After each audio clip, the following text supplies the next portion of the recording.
Hi guys, Matt from 123myIT here. Welcome to the channel. A few years ago I did a review on one of the earliest releases of Google Pixel. That model I had was not great, and even the glass didn't attach to the chassis of the phone very well. Since then, I've not really had a reason to go back and look at the Pixel. However, this latest release of Google Pixel 7 Pro seems to be worth a look. Let us show you what you can expect from Google's Pixel 7 Pro. First up in the box, you will find the Pixel 7 Pro itself. Next you will find the documentation, a SIM card eject tool, a quick start guide and guarantee information. Also a USB-C cable which does up to 50% charge in 30 minutes with a 30-watt adapter. There is no USB-C adapter, so you would have to buy that as an extra if you need one. The last accessory in the box is the USB-A to USB-C adapter, which you can use to transfer your data. Hit that subscribe button so you don't miss that video. Not to forget that the Pixel 7 Pro supports 23 watts fast wireless charging and is IP68 water and dust resistant. Pricing for the 7 Pro starts at $899 USD, and it comes in 3 different colours: grey, white and black. Storage capacity starts at 128GB and goes all the way up to 512GB. The Pixel 7 Pro has a 6.7-inch LTPO AMOLED display, which is larger than the iPhone 14 Pro. It has a 1440 by 3120 pixel resolution at 512 pixels per inch and a brightness boost starting at 1000 and goes up to 1500 nits of peak brightness. If you're looking at buying the case for the Pixel 7 Pro, we can show you what the clear case looks like on the phone. The clear case is a rubber type plastic and it fits the phone very well. The clear case does show fingerprints, however. On the left side of the phone you have a SIM card slot.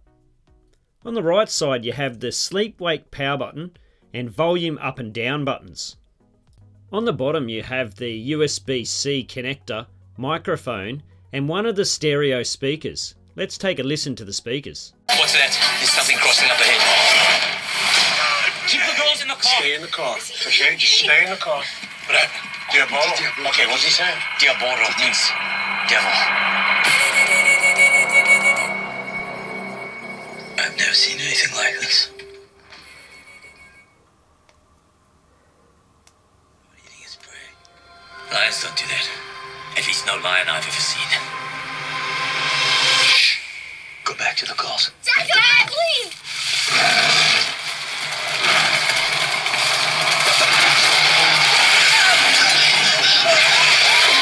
Also, along the top we have the redesigned 10.8 megapixel ultra-wide camera that has a f2.2 aperture.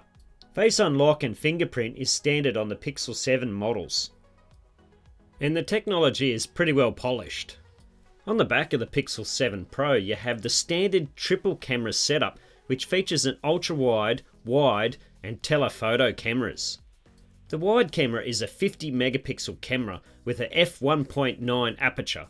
The telephoto camera is a 48 megapixel camera with a f3.5 aperture, and the ultra-wide is a 12 megapixel camera with a f2.2 aperture.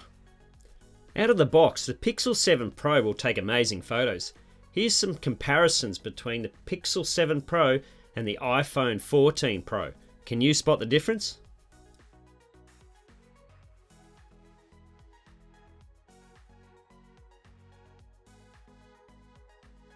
The design of the Pixel 7 Pro is better when you lay it flat on a table. It doesn't wobble like the iPhone 14 Pro does.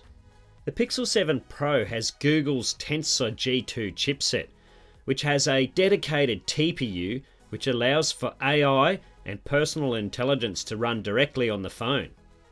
A fast processor is important when playing games and videos or when generally moving about the phone.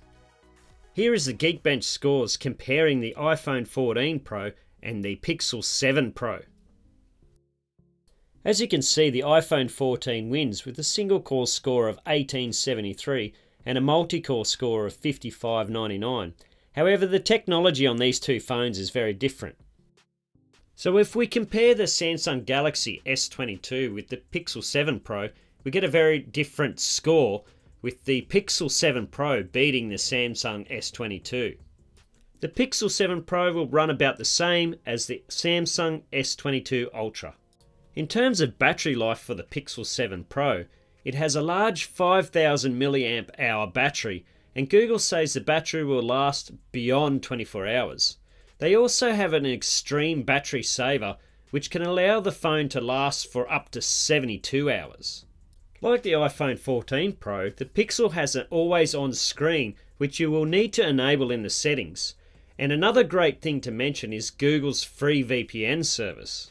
I think you will be able to turn it on in settings, but it's not available at the moment, and we should be able to see it in the future. My thoughts on the Pixel 7 Pro are that it is a great step forward for Google. I feel like with this Pixel release, Google is catching up to Apple, and it does feel like a more compelling phone. If I am to move away from Samsung phones, I think Pixel would be my phone of choice. If Google can get the free VPN service, then I think I would actually try the Pixel out. Privacy is very important. The one thing I don't like about the Pixel 7 Pro is that it is 6.7 inches in size, and it just feels that little bit too big for me, and it makes navigating around the phone just a little bit uncomfortable. And the smaller Pixel 7 model doesn't have the triple camera setup. These are just little things, but it's enough for me not to recommend it. Something like the iPhone 14 Pro has all these features, but in a really compact footprint.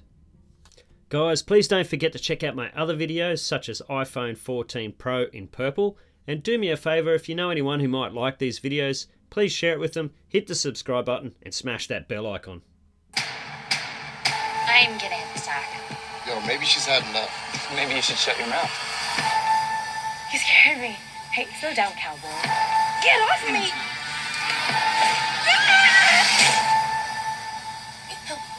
We are not going down for this. You mean just leave her like this?